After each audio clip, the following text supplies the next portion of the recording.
Hi, English 2306 students, it's Dr. Murray. I wanted to make you a video in which I talk about the ode as a poetic genre and look at a particular ode, which is To Autumn by John Keats. So I gotta go quickly here, so I'll just get started. The poet Edward Hirsch said about the ode, it's a celebratory poem in elevated language on an occasion of public importance or on a lofty common theme. So in a way, his definition is probably closer to classically what the ode was. It has its origins in ancient Greece. Odes used to be played, used to be sung to music played on the lyre, which is also the source of the concept of lyric poetry. And an ode, a sonnet is part of lyric poetry usually, but so is an ode, and an ode is just very closely linked. I mean, for instance, in contrast to a ballad, which is much more a narrative usually. To simplify the definition, I'll just say an ode is a poem of praise. It has this origin as being something that's on a lofty theme, but you'll see next week that we'll look at some odes that are not on lofty themes. And it's not because, we ran out of lofty themes to write odes about. It's because in our era, starting in the 20th century, for a number of reasons, poets decided maybe things people once didn't write poems about, we can now write poems about, that kind of thing. It's a poem of praise. It dates back to ancient Greece. It came into English at a certain point, but really was made a major art form, not so much in the Renaissance as later. Particularly during the Romantic era, and two particular poets, wrote odes that were very celebrated. One would be Percy Shelley writing Ode on the West Wind, and or Ode to the West Wind, and John Keats, who wrote a number of odes. Among the most famous would be Ode on a Grecian Urn and Ode to a Nightingale. We're going to look at a Keats ode in this video that is To Autumn, so it's on sort of the season of autumn. So John Keats, you may have heard of, and one of the things he's very famous for is that he died so young. He died at 25, which means all the amazing poetry that he wrote, he not only wrote before he was 25, but he probably wrote it before he was 24, because he died because he contracted tuberculosis, and was very sick in the last year of his life. And so To Autumn is believed by many to be the last poem that he wrote. And it's interesting because death ends up coming into the poem, and it was probably on his mind because, it's not that he didn't write about death in certain ways in earlier poems of his, but it would have been especially on his mind in that he was caring for his brother who was dying of tuberculosis and who died of tuberculosis. And Keats, probably before he was even diagnosed, suspected that he was going to contract tuberculosis, which he did. And so I think that does probably enter into this poem, not in a very explicit way. He doesn't talk about himself or his brother, but it's probably in his consciousness nevertheless. So Keats wrote many different kinds of poems. He wrote a lot of sonnets. Some of his really great poems are sonnets, but he wrote these 6 odes, mostly in the year 1819, which was close to the end of his life. And some people consider them the greatest odes ever written in the English language. So we're going to look at this poem To Autumn, which you can find in Readings, etc., or at the Poetry Foundation or poets.org. And I'm going to read through it, and so what I'd like you to do is bring it up on your screen, look along with me. I'll read it, and then I'll sort of do some analysis. I'm going to have to go relatively quickly because it's a 33-line poem. There's a fair amount to talk about, but I want to get this all into one 15-minute video. So here goes. He's addressing the season of autumn, and part of what he's trying to do is it's an abstract concept, but he wants to make it as kind of tangible and specific as possible, because this is how a poet best evokes sort of a mood or a feeling, which is through the specificity of his detail, also through the music of the language. But I want you to focus on the images he has, the personification that he does in the poem, and the different ways in which he takes this abstract concept and makes it into a very specific thing that leaves you with a very strong feeling about this abstract thing this season.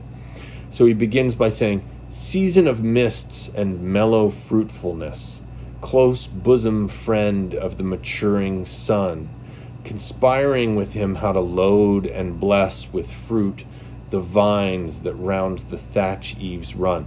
So he's addressing this season of mists and mellow fruitfulness. So, you can eat a ripe piece of fruit and catch it at the exact right time when there's sort of an explosion of sweet flavor.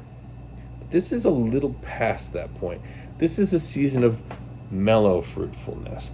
The fruit isn't rotting yet, but it's mellow. Because it's no longer summer, it's now autumn. It's a season of these things, then it is also a close bosom friend. So a close bosom friend, we're now personifying autumn. Who is autumn friends with?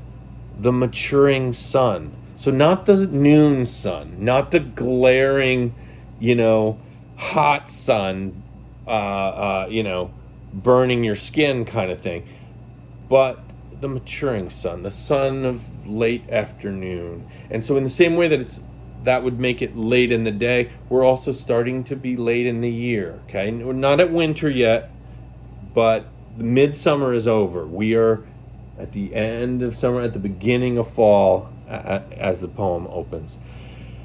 These two, the season and the maturing suns, conspire to load and bless with fruit the vines that round the thatch eaves run. So he's creating a scene here of a rural scene of a thatched house with eaves that have vines, with fruit-laden vines. And then it continues to bend with apples the mossed cottage trees and fill all fruit with ripeness to the core. So these two also conspire to bend with apples the mossed cottage trees. There's so many apples on them, the boughs are bending, and all fruit by these things, the season and the maturing sun, fill all the fruit with ripeness to the core. They swell the gourd. The gourd would be like a pumpkin or a squash or something, and plump the hazel shells with a sweet kernel. So it's a positive thing. It is these are beautiful images, mellow fruitfulness. They're kind of soothing. To swell the gourd, plump the hazel shells with a sweet kernel.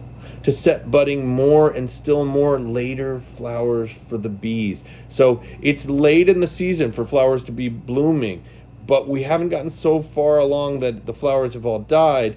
The bees are like going on their last outing to get pollen here, until they think warm days will never cease, for summer has orb-brimmed their clammy cells. It's sort of like last call.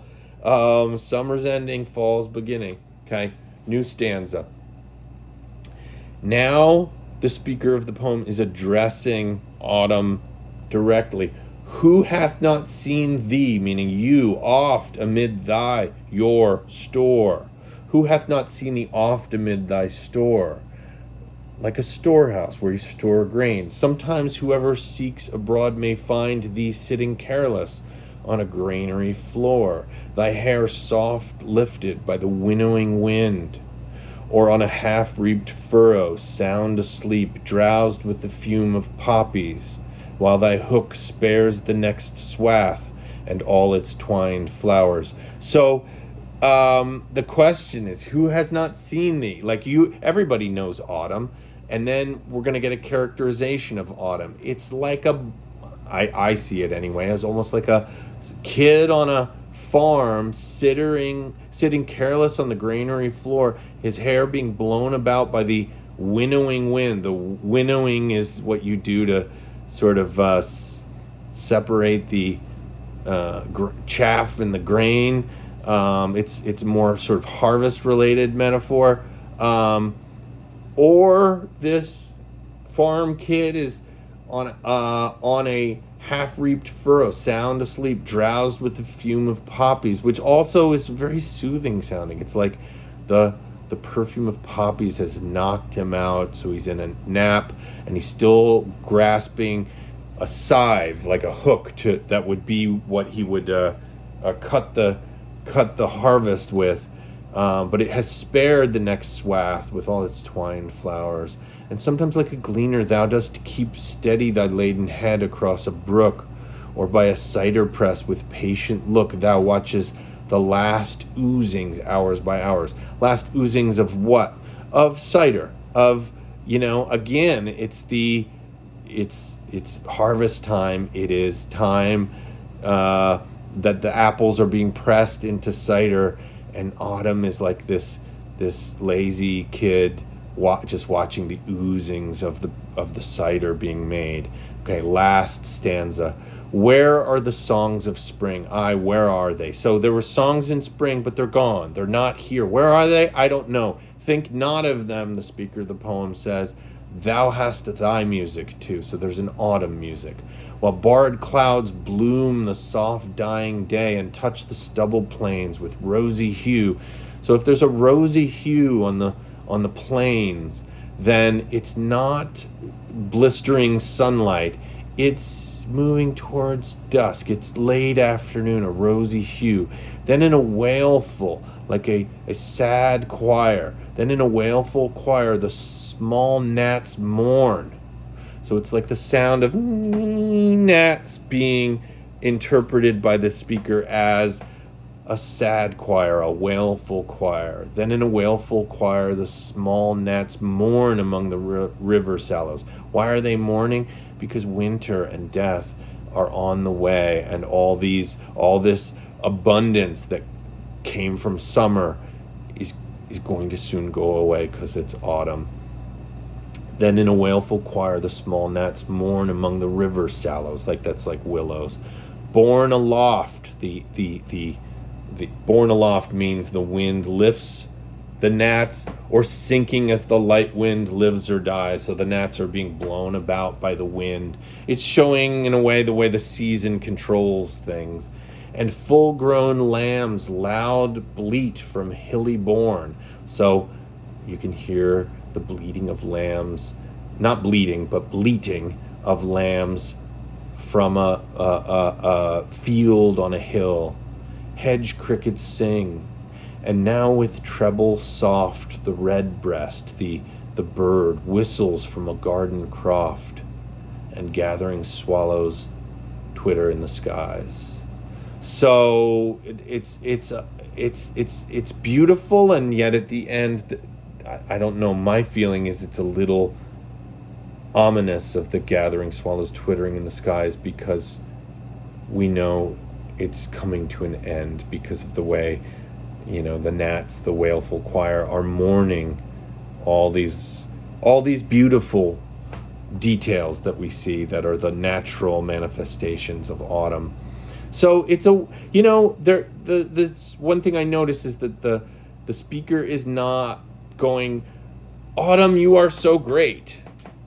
It's more like it's evoking its beauty and letting the beauty speak for itself, or it is personifying autumn into this figure that you can sort of appreciate, or you can see how this figure acts and you get a sense of it, but that it's implied that it's appreciated. It's implied by conjuring the specificity of the season. Okay, I'm gonna leave it there. Thank you.